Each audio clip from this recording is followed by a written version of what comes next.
Well, welcome back, people. It's just gone 2 o'clock on a Friday afternoon. Now, normally this is the bit of your week that will drag, but not today. Not today. We've got lots of brilliant stuff this afternoon. So next up, we have got Paul Stroner. Paul is going to talk about the AphA community GitHub site. Oh, hang on, we've got another one in there. And then after that, we're going to have Andi Oriowski with his presentation. Andi was with us back in a couple of years ago in Cardiff. So brilliant speaker, don't miss that. And then finally, well, not finally, we've got Emma and Andrew with some Mentimeter conference feedback. And then we've got Emma and Gary again with professional registration. And then before you know it, it'll be 4 o'clock and the weekend can start. So this is the only Friday afternoon that ever flies. Paul, over to you. Thanks for the opportunity to come and talk to you about a piece of work which I've been involved in now for a number of years, and it's been close to my heart in terms of something which I've always kind of wanted to do around this sort of thing. Is how do we create an environment where people are happy to share their work and to put themselves into the position where they're creating something which is useful for the broader analytical community. So the title of today is Analysts Are Doing It for Themselves, or Creation and Maintenance of a Community Resource. So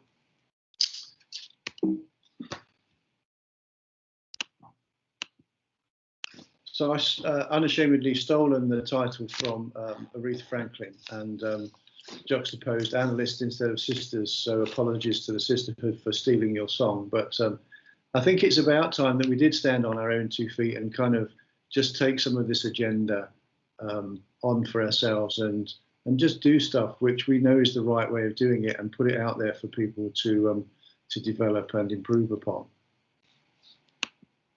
So these are some of the people who were involved in the work, and we've got a couple of them who are on the call today as well. So Martin Pitt and Mark Farr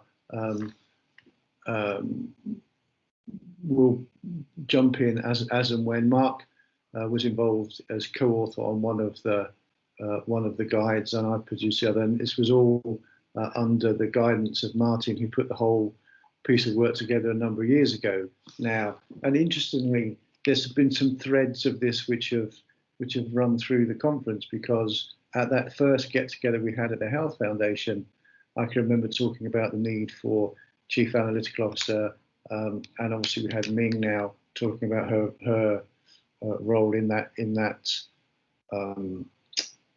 function earlier on during the conference, and you'll see some other familiar faces on the slide. I won't go through them all. Obviously, you need to take people away into a lovely hotel to produce quality work. So thank you, Martin, for being able to do that for us. So we all took ourselves away to a lovely hotel in Gloucester and shut the doors, and Martin would let us out until we'd come up with the ideas and the products for what we were going to do. So it was a very conducive environment for doing some of this. But the background of the whole thing was what we were trying to create was an infrastructure of information resources to support analytics and operational research for the NHS. And we were aware that there was lots of stuff going on. And as we've spoken about before, a lot of this stuff happens in silos. So how do we get this out there for people to use, and how do we encourage our managerial colleagues and people in decision-making positions to interact better with analytics and to make better use of it? So there are many examples in print and other media of reference materials that we looked at, and some of the stuff that we looked around originally, we talked a lot about developing, if you like, the sort of Haynes manual approach. So that's for those of you who ever owned a car before, that you used to have to maintain yourself, and the Haynes manual series was very useful. So that was a sort of template, or in more recent times, I guess, the sort of whatever it is for dummies series is another good example of the sorts of things we were looking at. So there was a clear need for authoritative reference materials to address many key areas of interest and concern. And so how do we make better and more effective use of applied analytics for better healthcare decision making? So a lot of benefits potentially from this: the promotion of best practice through demonstrating effective ways of working, establishing, if you like, de facto standards for health service analysis, which would promote better transfer of skills and sharing of information. And there have been lots of laudable efforts in the past to do some of these things. I mean, I think of things like the Indicator Governance Board, for example, their kite-marked approach around some of that. There was a lot of work that was happening around NHS Digital as well, who were trying to do some of that, but it's never actually kind of really landed properly, I don't think. Provide reference source material to support capacity building and skills development. As I said, to establish that impartial source of reference for practical analytics in healthcare. Outline quality standards and criteria as a means to assess outputs from both in-house analysis as well as external suppliers. And we've all, I'm sure, been exposed to bits of external work where you do wonder what the quality is of the analytics which underpins some of that work. It all looks lovely and shiny, and it's all produced in a nice kind of slick way, but there's, you can pull apart some of the analytics under some of that stuff. And signpost to other key reference sources and areas to explore in more detail. Use of web sources, for example, to maintain currency and relevance, and how do we want to do some of that.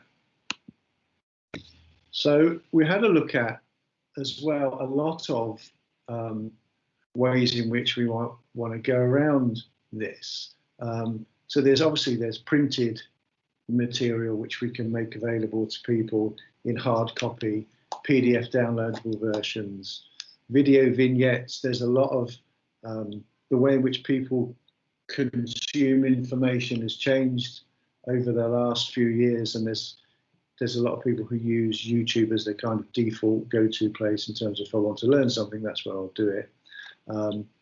Other media to be explored in due course, things like wikis and blogs. So when we started off on this journey, we weren't looking at just doing a printed or a PDF downloadable version, but how do we expand that to facilitate the ways in which the analytical community and the NHS, in a broader sense, consume that sort of guide.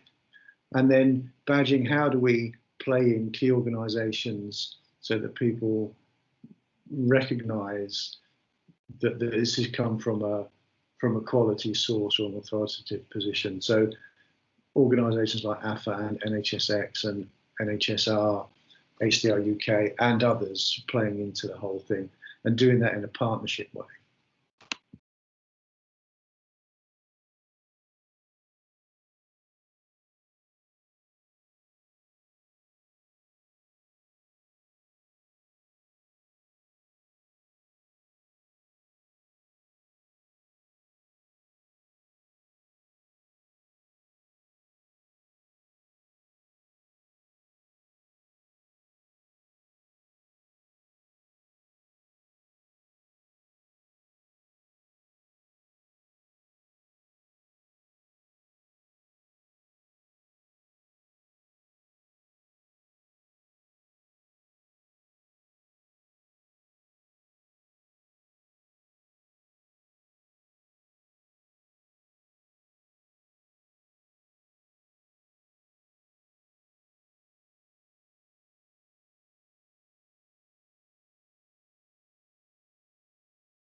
I'm seeing Kerry nodding, saying no, so he might not be here. So he was. Ronnie, there's one person asking if there's questions and answers about the guides. I don't know if we want to do that if we're waiting. Okay, yeah, we can take some questions. Yeah, of course. When we're waiting for Andi, where he's going to talk to us about his sharing AphA awesomeness.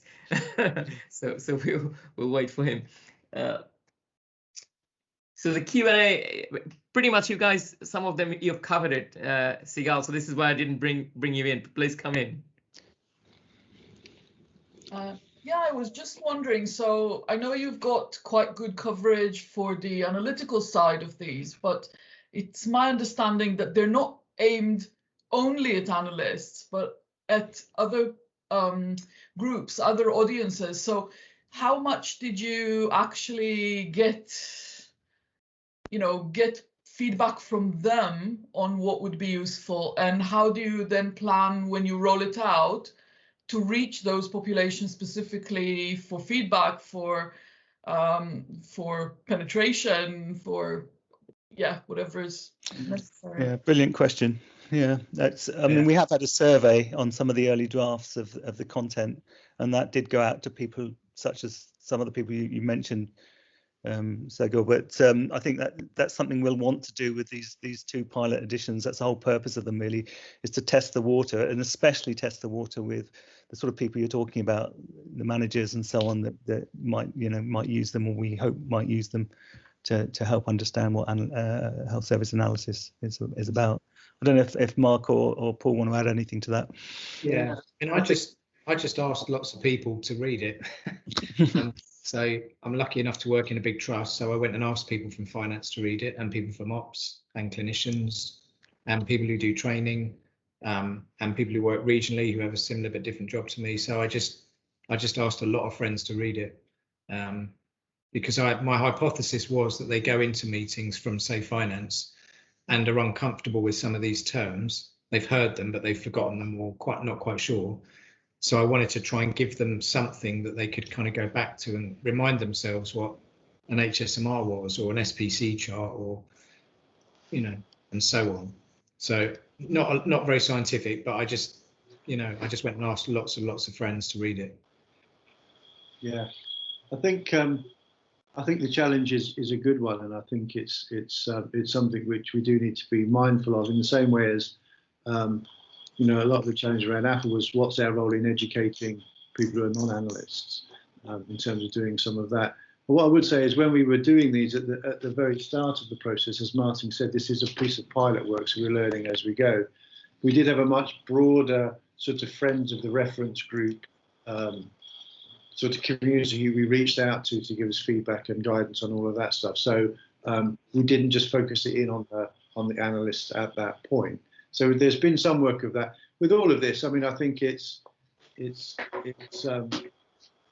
kind of time bound with some of this stuff, and actually getting engagement from people is difficult in that space when they're, as Mark has alluded to, they're probably already kind of frightened of the subject matter without doing some of that. But I think it's something we do need to take on board and make sure that we can get as much as we can. And again, if you want to share this with folk outside of your own analytical communities in terms of encouraging that, I think that's part of your role to push that as well in terms of getting the feedback.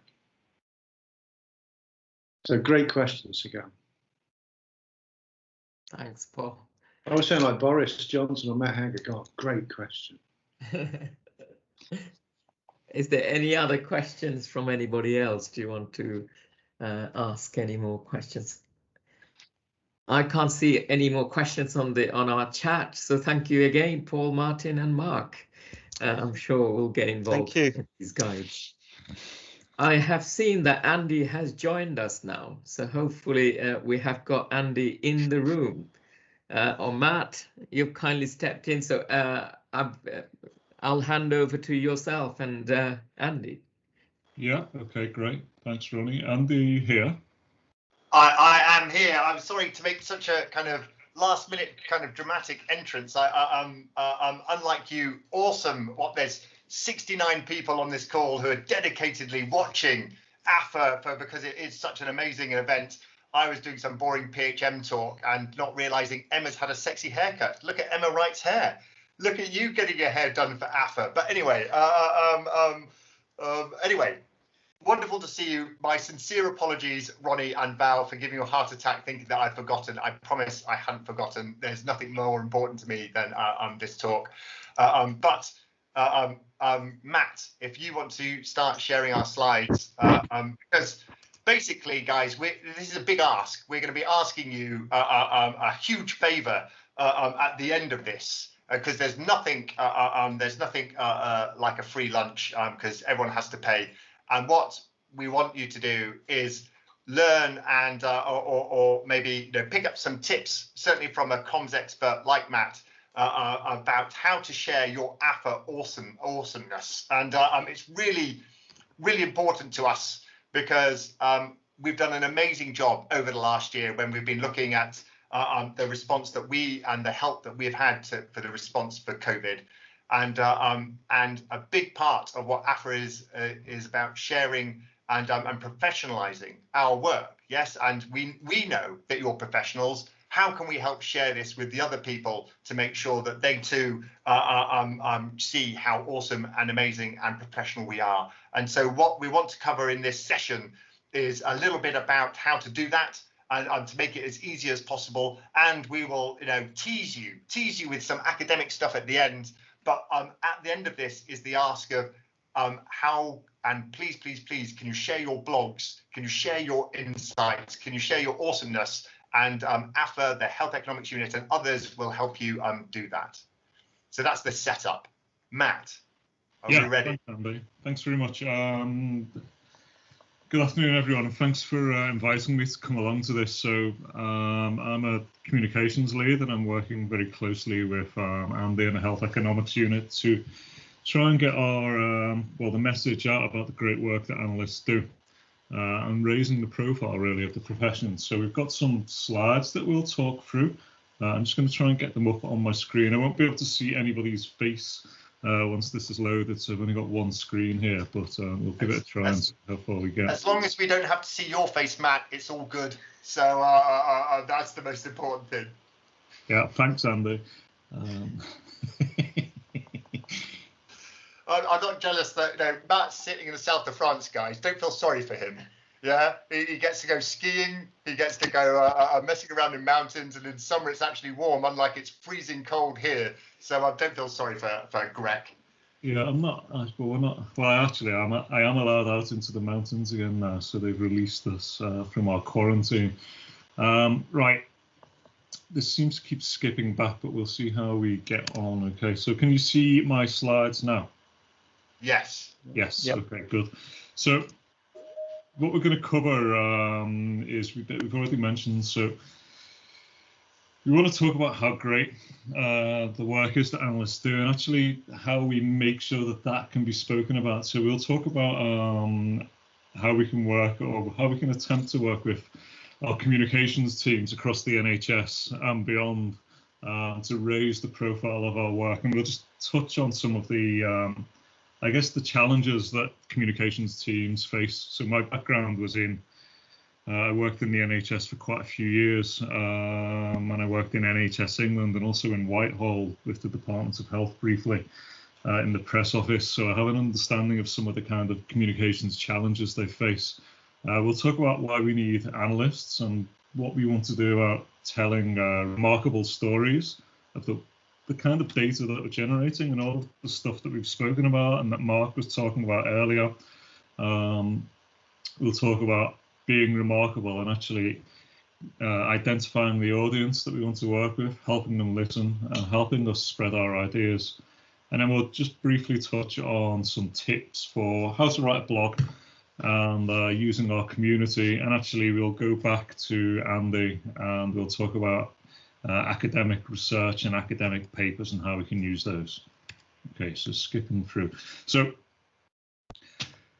communications function. So everyone, probably all of you, have a communications team working at your trust, at your organization. And if you're anything like the communications teams I've worked with in the past, it's actually a bit of a nightmare trying to get them to communicate anything about your work. Now, That's not necessarily anything to do with the quality of the teams. There's some really good people working in comms across the NHS, but they have a number of huge challenges that they're facing. So here's, you know, a lovely strategy on a page, and this comes from, I'm just looking now. So this is from the Surrey and Sussex communications plan, and you know, that's really good. Yeah, they have all of these different priorities, different strategic objectives, different values, and you know, this really nice vision, and it's all presented very neatly in this lovely strategy on a page chart. Now, one of the big issues that they've got is that to do all of this, they're trying to communicate with this pretty large audience. So it ranges through from the internal audience, staff, volunteers, trade unions, the Friends of East Surrey Hospital, obviously an important target audience for this trust. And they've also got this huge list of external audiences, you know, loads and loads of them.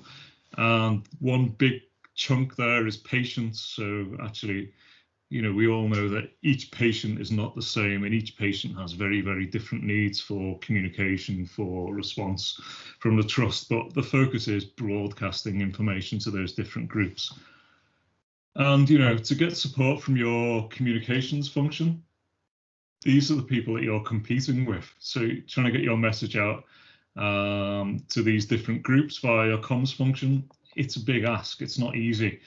And actually, you know, in this particular trust, they've got a comms team of, I think there's 3 or 4 people working there. One of those is an intern. So they are pretty flat out. And actually, the reality is for them that most of their work comes down at this way down here, focusing on the media and actually dealing with problems, dealing with responses to journalist inquiries. So actually, them giving support to data and analytics is not always the top priority, unfortunately. But actually, what can we do to help them and actually help ourselves to get the messages out? So we'll talk about that in a moment. Okay, next slide. So we've got a lot of people on the call at the moment. We were going to see if we could have a chat about it at this point, but I think maybe if we can just put some comments in the chat, and then we can read them through around how you work with your communications colleagues. If anyone's got any examples of great work with their colleagues or where they've struggled. And I think if we just take a moment to discuss that, I'm just going to go back so I can see everyone. You might even have disappeared completely, I don't know. So here we go. Everyone's still there. Andy, any more comments on that before we have a look at what's come through in the chat, if anything? No, but I think, you know, for us, you know, making sure that your stories about how you've approached analysis, how ultimately it's made a big difference to your populations. Yes, you're doing really important stuff that's making a difference to how care is delivered and how we're kind of either planning for recovery or still managing COVID today. So what we're really keen to do is share those stories across the NHS. And so, of course, one great route is through your comms team. How many of you have ever spoken to or talked to your comms teams? Have you ever, you know, sent them an email asking them for help or support? Because, of course, one great place to share your work is on your trust's website, which may have, you know, hundreds of thousands of people, you know, via Twitter or LinkedIn or these kind of platforms looking at it. So to be able to share your story with the population that you serve, if it's in a hospital or if you're in a CCG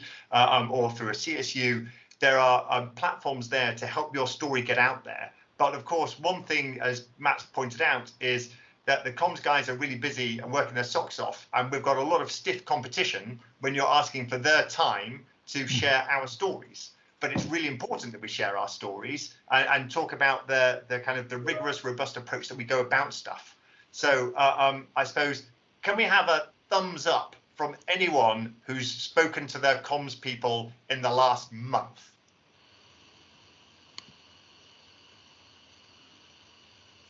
There's a few thumbs up.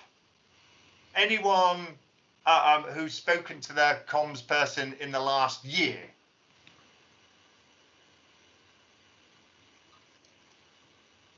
That's not many thumbs up, if any thumbs up.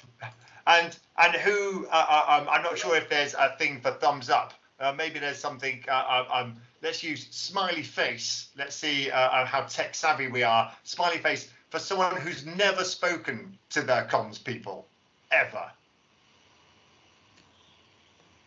And everybody else is just asleep then. Or maybe you spoke to their comms people years ago. No, maybe it's like your wife, you know, just don't ever speak to them. Anyway, but this is, husband, come here, but it's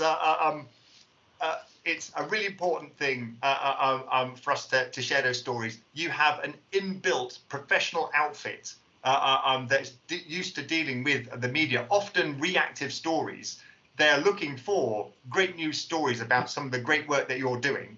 And Matt will cover this a bit more in detail. But contacting and working with your comms people is a really, really important thing. So just to say that, Matt.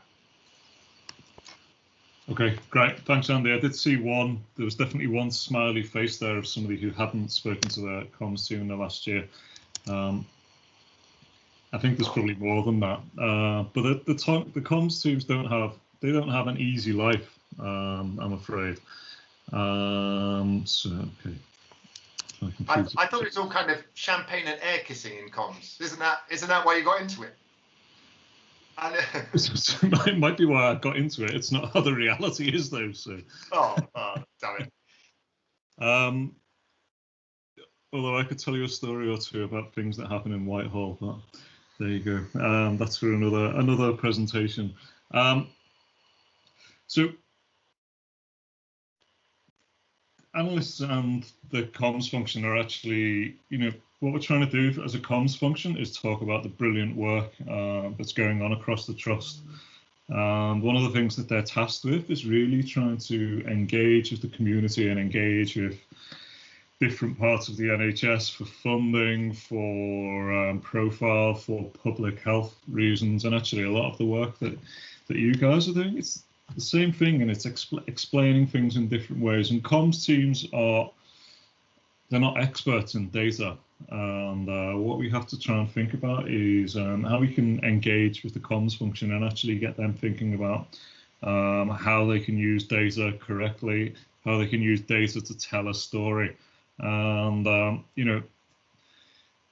really going back to this point of sharing our awesomeness. And at the health economics unit, we've started to really start to think about how we tell our stories, and this builds on the work that we were doing a few years ago with data. We're looking at how we tell stories and how we work with different audiences, and not actually just thinking about how we explain the methodology of our analytics and how that we use R.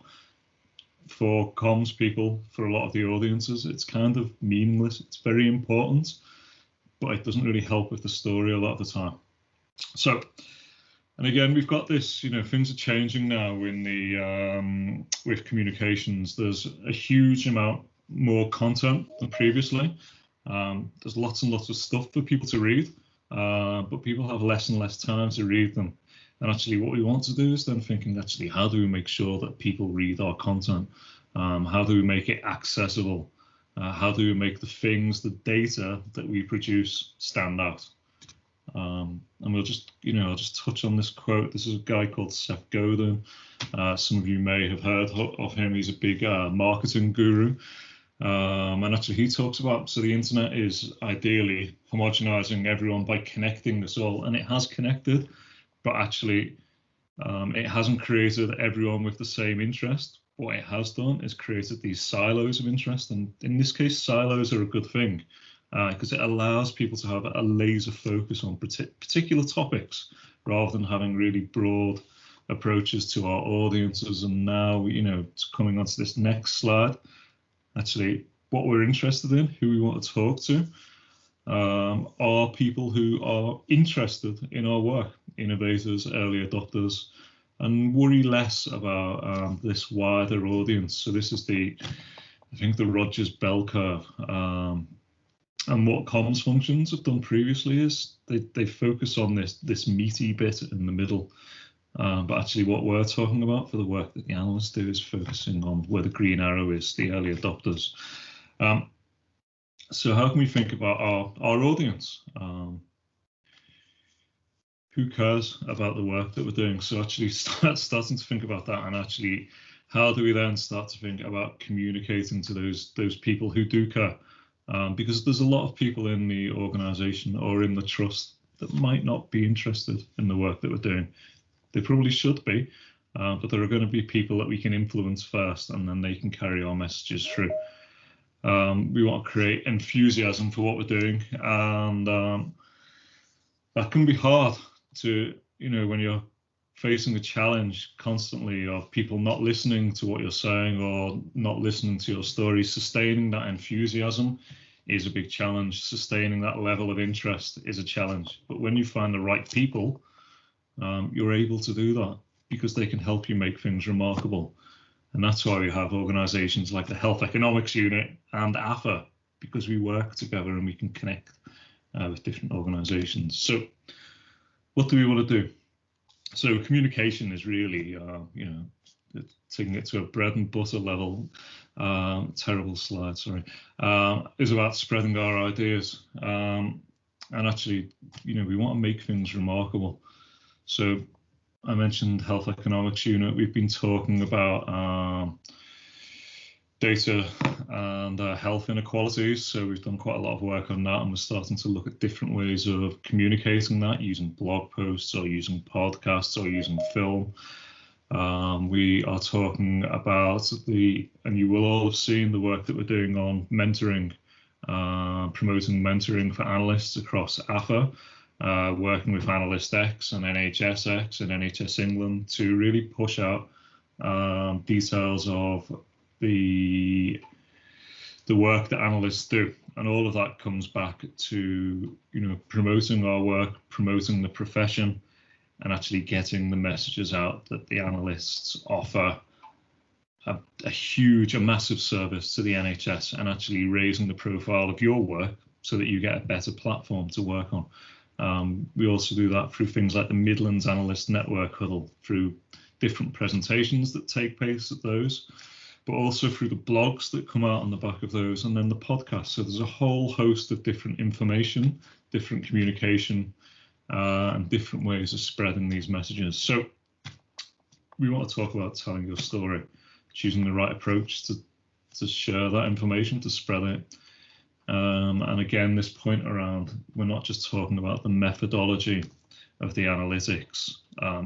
That's not where the story is. The story is the impact on people's lives, the outcomes, so this idea of outcomes.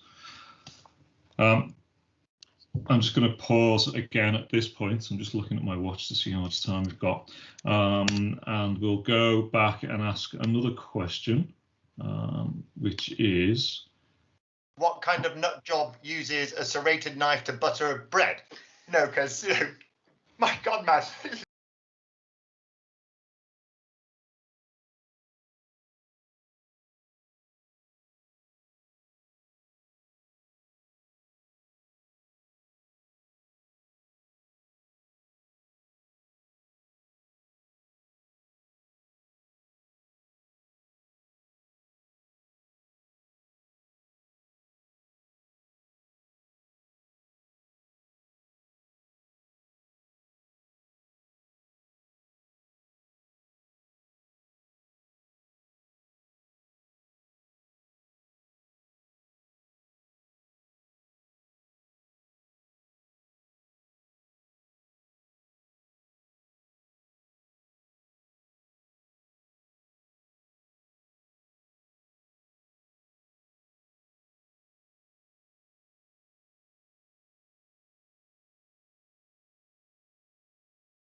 There we go. Do we have the Menti up with the code at the top?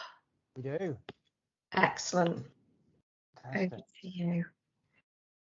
So people should have used this before, shouldn't they? So hopefully popping over to menti.com. And then we've got that code to use, haven't we? 9554 9263. So what one word would you use to describe the conference? Let's see what's coming through. Awesomeness. It's a good time to do this after the last presentation, isn't it? Well, and that wasn't even me, Andrew. I'm going to write awesome right now. I promise. Yeah. You just did awesome, didn't you, instead? So inspiring. Fantastic, isn't it? Uplifting. And this is fantastic, isn't it? See if we can get some more. So we've got 28 responses, and I think we had about 70 of us on the call before. So let's get some more in. Thought-provoking. Energizing. That's pretty good for a Friday afternoon. Yeah, isn't it? Insightful. So pity we could only write one word. Well, obviously that's a case for a blog posting, isn't it? There, all in into that one. Absolutely. Fantastic. See if we can move on.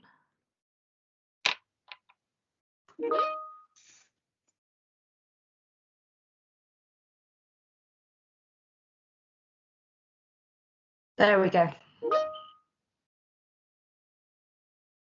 Okay, looks good. It's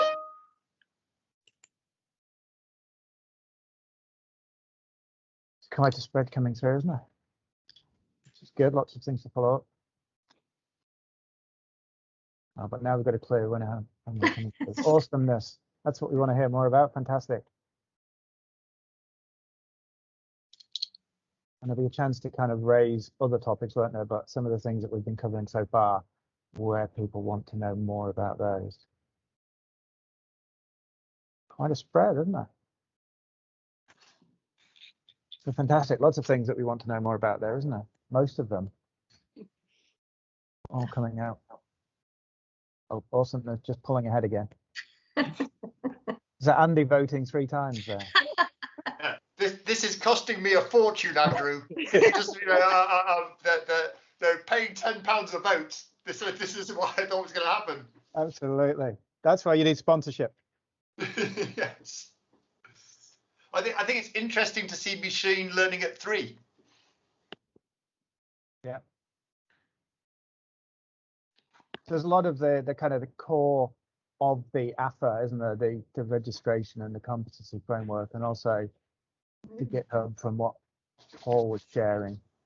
But still, we want to know how to be awesome, don't we? We want to know the ways that we can increase our awesomeness and tell more people about it. Yes. A one blog post after you've written 450 weekly messages, then we can talk. That's a challenge for you. And if you're getting them ghost written, then you know how hard can that be? So Andrew, contact Matt. He'll write it for you. As I say, Excellent. Yeah, I'm running out of energy, so that sounds like a good plan. Thanks for the offer. So where would we like, or how would we like the next conference to run anyway? South of France, I think, is quite a tempting one, isn't it? If you can arrange that, Andy, that would be brilliant. Let's all go to Matt's house. Yeah, I think so. Face to face is winning, so we're not saying where, are we? So South of France could be once we can travel. You're all welcome. We'll hold you to that. South of France is quite big, I guess, isn't it? So, and I mean, there is some advantages to doing it virtually as well, isn't there? It does enable more people to join in or to join in part of it. Yeah. We're having that kind of blended approach. And we could look at options, couldn't we, where we do something face to face and then other things sort of virtually. Yeah. It's an interesting split, isn't it? So.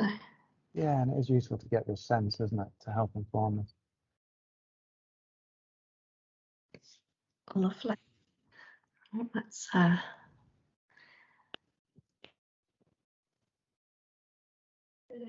Hello. right. Open question. Cool. What would you like to see at the next conference? Some kind of suggested topics there of things that we know are coming high up on the agenda, aren't they? And if you picked something else, could you pop it into the chat what something else is?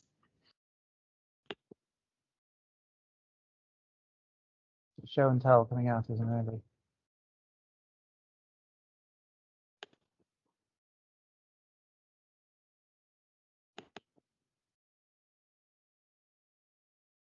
I mean, it's fantastic having the show and tell, isn't it? And just gets a lot of opportunity for people to show great stuff. And Yeah. I think it was Ming said earlier, didn't she? Pinch with pride. It gives that great opportunity for people to share what they've done and for others to learn from it. It's yeah, they're always so popular, aren't they? I think we could do like an entire conference of show and tell. yeah. But also modeling and forecasting. I guess definitely, the COVID world has brought modeling and forecasting even more to the fore, hasn't it? And the difficulties of doing that, but definitely. Oh, but a question there in the chat, yeah, do we need to define our terms more? Yeah. Which is good, isn't it? There would be overlaps of these. And Certainly would, yeah. Gives you a bit of a flavour there, doesn't it? But the show and tell stuff certainly coming out on top. yeah, so it helps us understand the kind of different priorities, doesn't it? The different timings that might be. Definitely. Okay. So this is the last one, I think. What was the best thing about this conference? Breakout rooms were, yeah, that was good, wasn't it? That you're very keen to give that opportunity for the networking. Didn't want to lose because we're not face to face.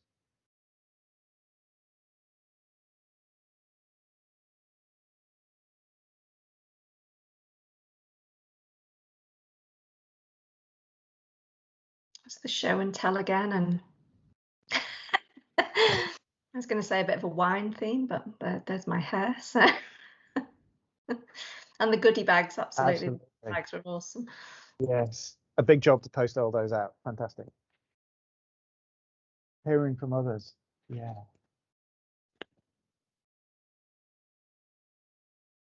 There's a nice wide variety of things as well, hasn't it? Yeah, being with like-minded people and variety of talent. Fantastic. Yeah. Humour, I like that one. And there is that, yeah, that easy to attend. Like-minded. Yeah, it's always good to get with like-minded people, isn't it? It is. Variety of topics. Having leaders on show. Yeah. That's a great summary there, isn't it? It is. So we'll be capturing that, won't we? Absolutely. Well, that was the last slide, so thank you all very much. Yeah, we'll take all those ideas forward. Super. So I think you're stuck with me again for the next session, and my glamorous assistant, Mr. Fothergill. Okay, so the final session of the conference is around professional registration. So I'm Emma Wright of the Hairdo. I'm Director of Professional Development at AphA, and my glamorous assistant, Gary, do you want to introduce yourself? So I'm the Director of Technical Development, so let's plow on. Super, thank you. Okay, so professionalisation. So it's an AphA priority. It really is all about the P. We are the Association of Professional Healthcare Analysts. So if you look at some of our strategic aims, our purpose, you can see that professionalisation of analytics is our primary objective. So within the purpose, we're talking about providing professional frameworks and having our analysts recognised and respected. And in our strategic aims, again, it's all about having analytics recognised as a profession in its own right, and having the frameworks and the career progression that goes around all that. So why do it? Why put yourself through the registration process? Well, it's a great way to show off your skills and your competencies, but more importantly, have those skills and competencies peer reviewed, and you then have evidence then that you're trusted in a role as an analyst, you're skilled to undertake that role. It's a fantastic way to show your commitment to your own progression within analytics, and, you know, be proud. You know, we've heard some amazing things over the course of the last 2 days. Andy's already spoken about the awesomeness of analysts. So actually, why not be, you know, professionally registered, and have your place at the table in terms of the professions that we have within healthcare. So I'd encourage everybody to look at the process and apply for professional registration. So where are we up to at the moment? So we've got 15 registered professional analysts with the Federation of Informatics Professionals, FedIP.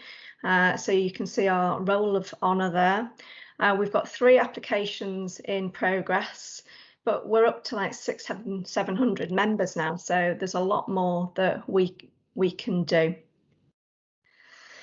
So what are you waiting for? You know, procrastination, it's a favourite of mine, to be honest, and if I can put myself forward and go through that professional registration process, then anyone can. I love that quote. Tomorrow, a mythical land where 99% of all human productivity, motivation and achievement is stored.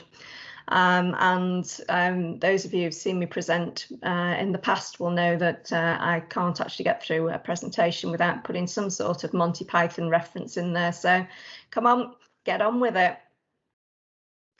So how can you get professionally registered? So what we're going to do now is take you through an overview of the application process, a bit of a step-by-step guide of how to put your application together and get yourself into that registration cycle.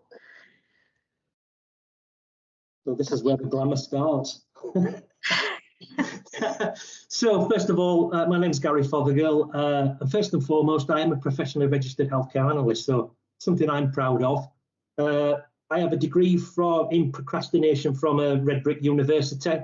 For those of you who are familiar, it's operational research, so statistics and sort of modelling is my sort of bag.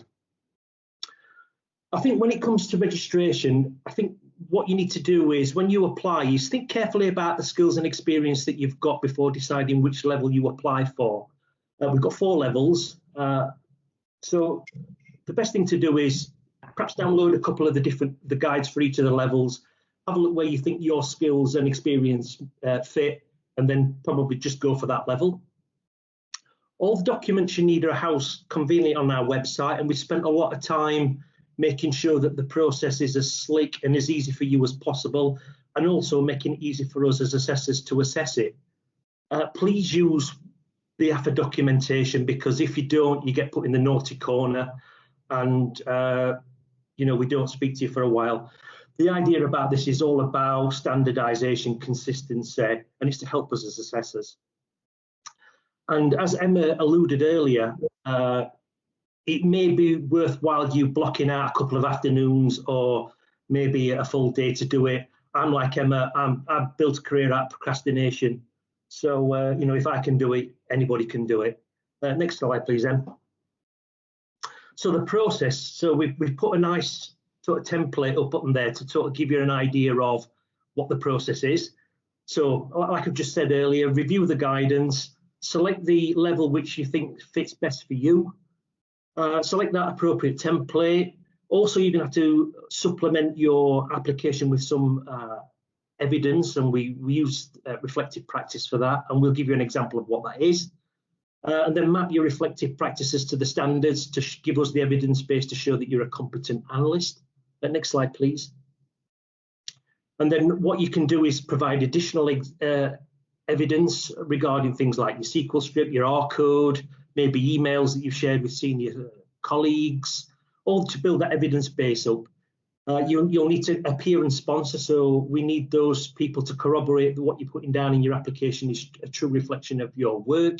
The last thing you want to be doing is, during the application process, putting yourself into the disrepute corner. Then you submit your assessment, and then we'll look at it and give you an idea of whether you're competent and you're ready to join the professional register. And we'll talk more about the wider process at the end of this, towards the end of this presentation. Next slide, please, Emma. So let's have a look at how you might apply as a practitioner. So first thing you do is hop onto the AphA website, and if you go into the AphA documents, you'll find that all the documents are there for you to download. You don't do anything yourself. You literally just have to fill in the forms. Next slide, please, Em. So down there is the AphA application for a practitioner level. So if you download that, next slide, please. And then you're ready to start completing your application. So the first thing you want to do is you need to tell us who you are. We've got 700 members, so a 15,000 word guess who is not a good thing. So tell us who you are, what your organisation is, what branch you live in, and when you're applying. Next slide, please, Emma. First of all, we want a bit of an overview of who you are, a bit of a profile. Tell us what you've done, what your qualifications are, what your career history is, and that just helps us as assessor get a sort of understanding of what you're like as a person. Things like, in this example, in grey text, it talks about formal qualifications. So this particular individual has got a PG cert in statistical concepts. So from that, we know that given it's come from a red brick university, that individual will know what an arithmetic mean is and a population standard deviation. So, you know, it's there to help us get an understanding of what that individual is and what their educational makeup is and experiences. Next slide, please, Emma. So notes for applicants. So you must supply the appropriate evidence around your commentary. That's really, really important. So you need to tell us the story and how you can sort of evidence that story of your journey through analytics. And you must submit at least 3 pieces of reflective practice, and we'll come on to those in a second. The next slide, please, Em. While you're filling in your application, we've added an evidence matrix. So as you hit a particular standard, you can mark it off on the matrix, and you can you can move on. And then as you come to completing your application, you can see all the gaps where you may have missed particular standards, and then you can focus in on those. This actually helps us as assessors. It's really helpful to us, and it just helps us signpost where all your links are to your reflective practice, your evidence, and your documents that you submit supplementary to that. Next slide, please, Emma. So let's have a look at the standards. So first of all, you'll get an overview of the standard. So standard 1, it relates to your ability to perform analysis using recognised techniques.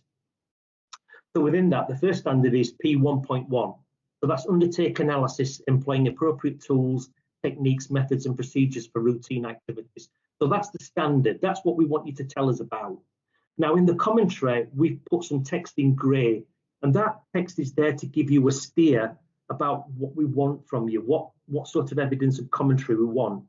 So what you analysed, how you selected the tools, which methods and techniques you deployed. Okay. Now, what you can do in the box at the side of it that says reflective practice, you can tell us what parts of your reflective practice relate to that particular standard. So it's a bit like indexing in a book. So you can tell us where the appropriate bits are in your reflective practice. We can zoom onto that, we can look at it, and we can say, yeah, we think that person hits that standard. And also you can provide supplementary evidence. So it may be that you might add a particular extra piece of information. It might be a SQL script, it might be an email, and that's there just to give you another mechanism to cross-reference. The next slide, please, Emma. So your reflective practice. Next slide. What we do is we use a reflective practice template, and we use the STAR method. So that's situation, tasks, actions, results. And what we want to do is situation. So we want to contextualize a particular piece of work that you may have done. Tell us about the tasks, identify the objective, what you had to do. And then actions is what you did. And then tell us what the outcomes of those actions are. Now in this, we've provided the template. It's on the website. So you can just download this and fill it in a similar fashion to what you see on the screen. So I put a red box around one of the actions, and this is a lady called Analytics, and she's done some length of stay work using statistical process control. So what we wanted to do is for Anna to be able to show that she's hit a couple of standards. So what she did is she intended an NHS improvement plot the dots event. So what that's done for Anna is she's actually used SPC to do this analysis. So standard 1.3 is about having the knowledge of a range of subjects, and this is giving evidence that Anna's started to do that. 9.1 is around continuing professional development. So Anna's built up her professional portfolio of development by attending a Plot the Dots course by NHS Improvement. Now, to evidence that, what Anna's done, she's actually attached an e-certificate from the event. So we've got assurance that Anna's been on that course, has completed it, and has got knowledge to a particular standard. Okay, so what we've done in these reflective practice examples is, what we want you to show us is, tell us what you did, how that relates to the standards. So the standards are in red, and then if you've got some additional information or some additional evidence, attach it alongside, and that's where we've put the notes in blue. Okay, next slide, please, Emma. Now, as part of any reflective practice, there's a certain element of reflection. So please tell us about that process. What went well? What went less well? What did you learn? And what would you do differently next time? And again, that just gives us a sense about you as an individual, how you're learning from on-site working, and how you're improving as an analyst. Because you know we do analysis and we don't always get it right, but I think there's an element of being able to reflect that we've not got it right and we can learn from it. Next slide, please, Emma. So standard 9.1. So there are lots of standards, and most of the standards are laid out in exactly the same way as standard P1. 9.1 talks about professional development. So we want to make sure that you're on this journey of continuing professional development. So tell us about all the courses you've been on, conferences you've been to, and all that type of stuff, and just show us how you're building up your skills and how you're developing as an individual. It may be that you've been on an academic course, it could be that you've been on a training course. Please put them in the box so we can see how you're developing. Next slide, please, Emma. There are some additional standards, and these are more around some sort of like the softer standards. So it's about employing terminology, different range of functions. There's a one at C5, which is about information governance. So again, we've put in the commentary what we want from you. If you can just tell us basically feedback in your application, how you've satisfied that particular standard, and then just cross-reference it to your reflective practice and evidence. Next slide, please. And then obviously you need to tell us that you're signing away the fact that that is a true and accurate reflection of your abilities and your evidence, and this is what you do on a day-to-day basis. Next slide, please, Emma. And then there's a couple of important people that need to sign your application, and this is a peer and a sponsor. So the peer and sponsor are there to corroborate that you are giving a fair reflection of what you do on a day-to-day basis in your application to become a professionally registered analyst. Next slide, please. There you go. So that's your sponsor. And again, next slide, Emma, please. So you've done all that, you've filled in all your evidence, you've done your reflective practice, and you've submitted your application. So what happens next? So the boxes in orange are where we might liaise with you, or this is incumbent on the person that's sending in their application. So if you look in the top left-hand corner, so the analyst completes and submits their registration application using the official AphA documentation. And then the blue squares are where we run our internal processes. So the completed application is submitted to AphA, and then we assess the application, and we hope to do that within a month. Now, if you're applying for a leading practitioner status, there's an additional step of an interview. So unless you are applying for a leading practitioner role or a qualification, then you don't need to worry about that box. So we come to a decision point where we said, are standards met? Now, if they are, if you drop down from that and it's true, then we complete the registration documents. We recommend to the AphA PDC board that you be added to the register. And if there is agreement with the board, then you'll be informed that you've got a positive outcome, and we'll collect your Fed IP fees and we'll add you to the register. And that's all great. Now, there may be situations where you might not quite have ticked all the boxes. So the assessor, having looked at your application, will give you a call, maybe drop you an email, and what we want to do is we want to get you through the process. So what the assessor will do is we'll give you some steers about where maybe your application's a bit light, or it may be that you need to put some additional evidence in. And then what we do is we give you an opportunity to sort of rectify those actions, and then you get an opportunity to resubmit. And if all the standards are met, then you'll go through the process and you'll be added to the register.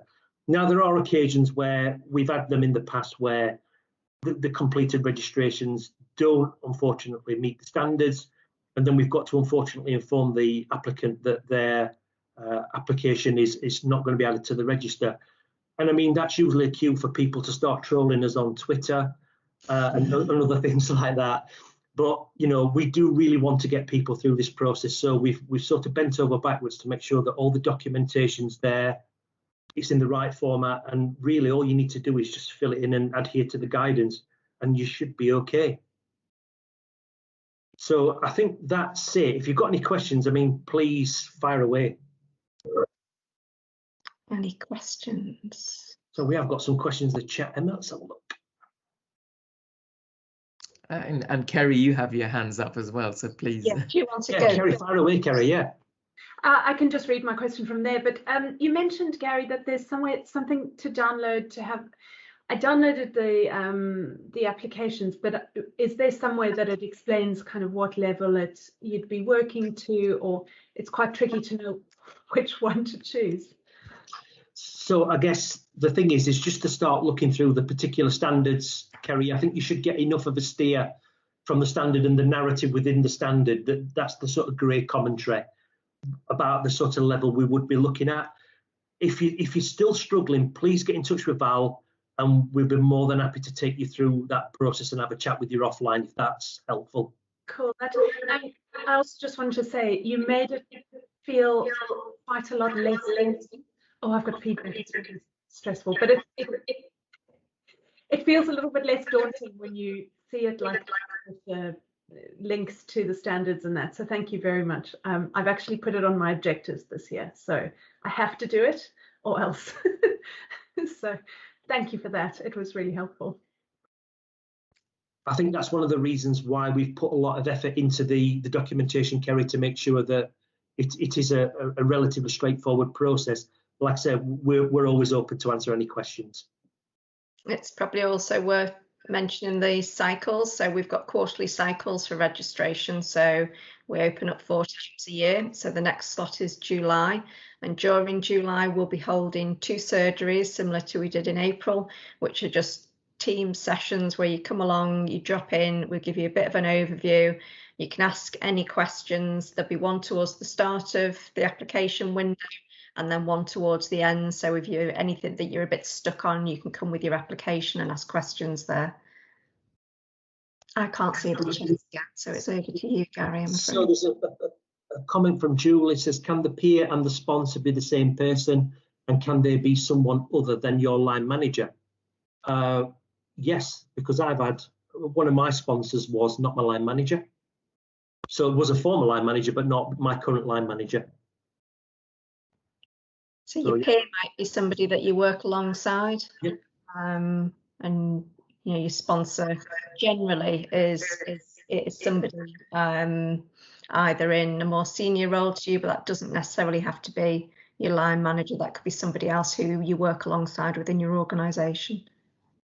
I guess it's that element of an additional person that's available to corroborate what you're putting on your form is an accurate reflection of the work that you do.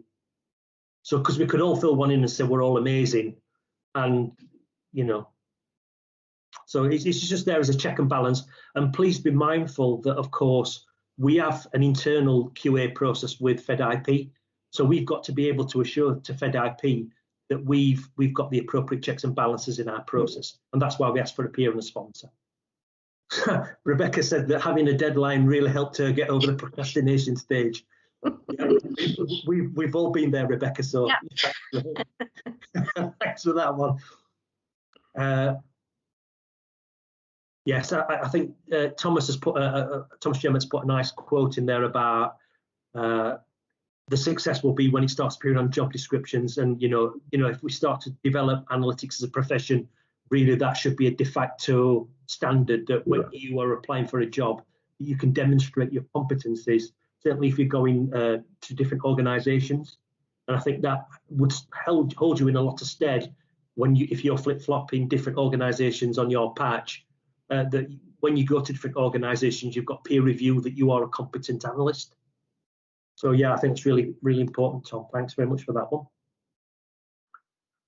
Right, so we've got one from AphA. If an assessor identifies an application that should be more advanced level, will the applicant be advised to do so? Yes, is the answer. And we've had some that have been pitched too high that we've gently told them to think slightly lower. So again, I think there's something about, I think it's probably my second slide, about being realistic about your skills.